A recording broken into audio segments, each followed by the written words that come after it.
Hey everybody, welcome back to the channel. I'm gonna take a break from the solar content today and bring you a gardening video. I haven't brought you a gardening video in quite a while. I love batteries and energy storage, but I also like growing my own food. Control your food, your water, and your own power. There you go. That'll help you out a lot in this modern world.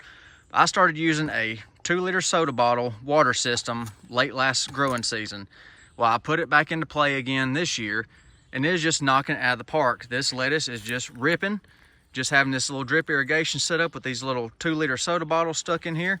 So instead of recycling this bottle, I'm gonna upcycle it. Actually gonna do a 2-for-1, multifaceted, like I always like to do. I'm gonna show you 2 uses in today's video of these little bottles right here. And it's such a time saver, just keeps the plants happy, just get some ripping. I mean, they are just going nuts like this.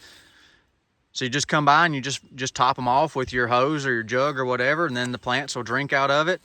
If they're really thirsty, they'll drink out of it in a day or so. And if they're not real thirsty, it can take a few days. So it's a big time saver and it's a good indicator. You just walk by and look and like, okay, got a couple of days. So if you're going on vacation or something or going for a weekend trip, I mean, you just fill your jugs up with water and then your plants are took care of.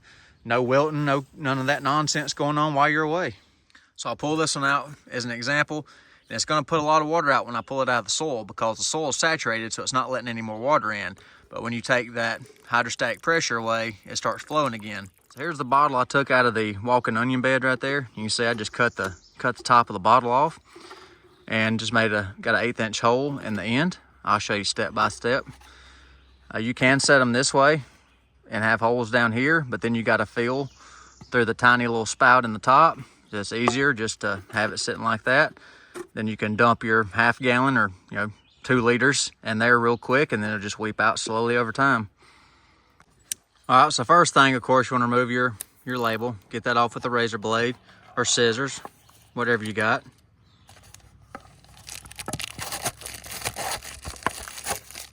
Then you take a nail or a drill bit. If you got a drill, use an 1/8 inch drill bit. If you don't have a drill, just find a nail. And I like to poke the hole into the lid with the cap on and with the bottle still intact. This gives you a little bit of resistance, so just center it up right there. And then push in there. Then you got your hole. Just like that. And if you can't just push it in, you can always get the nail and just take a hammer and tap it through. I just like to push them through, and it gives you just a smidge under an 1/8 inch hole. Or you can use a thumbtack, and you can thumbtack 3 or 4 little holes to equate to an 1/8 inch hole. Pretty easy. And now to cut the opening up, depends on where you want to go. Just take a razor knife or scissors, whatever you got. Be very careful with this. If you're not experienced with cutting instruments, you may want to wear gloves, things like that, or keep your hands very far away. But there's a nice little line already pre-made on these bottles, so you can just follow that around. Use it as a trace spot.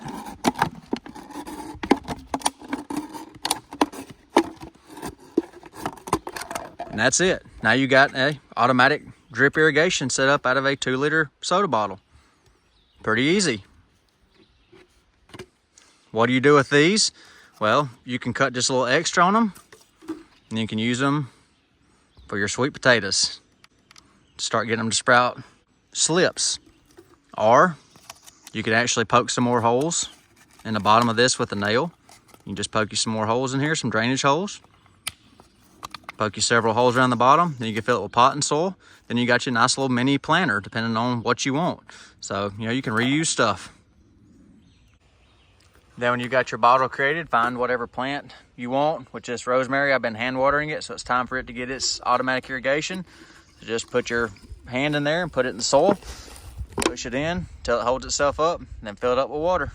As you can see, you push it in the ground until it rests where it's not going to fall over, anything like that. You can push it in as far as you want. I just push up to the first step on the bottle, and you just fill it up.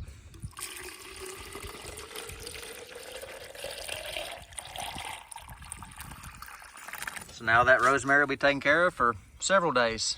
I ain't got to worry about it, and I can just walk by and see how much water it's got. This is my romaine lettuce bed right here.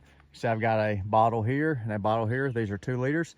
I've got the little tiny 1/8 inch hole, and you can see the soil is nice and damp. And as the soil gets saturated, they quit drinking as much from the capillary action. Drier the soil, the harder it pulls out of them bottles. The more moist the soil is, the slower it drinks.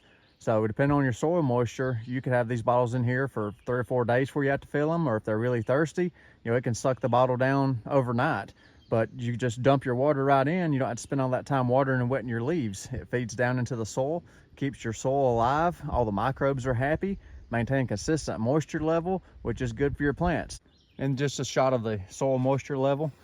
Yeah, not soaked, not dry. Great moisture level to keep all those microbes happy. And the 1/8 inch hole is just a good starting point. You may have to adjust that depending on your soil, your native soil. We're using potting soils, whatever your soil composition is. So, you know, kind of keep on it for a few days. Like a clay type soil, you might have to have a bigger hole so it can wick differently versus like a peat or a cocoa based living soil blend. You run with a smaller hole because capillary action will be a little stronger on that. And if you're worried about your pollinators, if you have bees like I do, put your little wood block or something in there, so if your bees try to come in here, they can get on this little block and then fly away. So take care of your little bees too. So I hope you enjoyed today's video. Hope you enjoyed the gardening content. If you do, want me to include more gardening content, let me know. I'll gladly oblige. So I got to make about 20 more of these for these pepper plants today to get them on the drip irrigation. So I'm gonna get busy. Appreciate y'all watching. Hope I earned a like from you today. Questions, put in the comment section. If you're not subscribed, I'd greatly appreciate a subscription. Thanks for watching the Off Grid Mountain Homestead. Till next time, I bet her the grid don't go. Y'all have a nice day.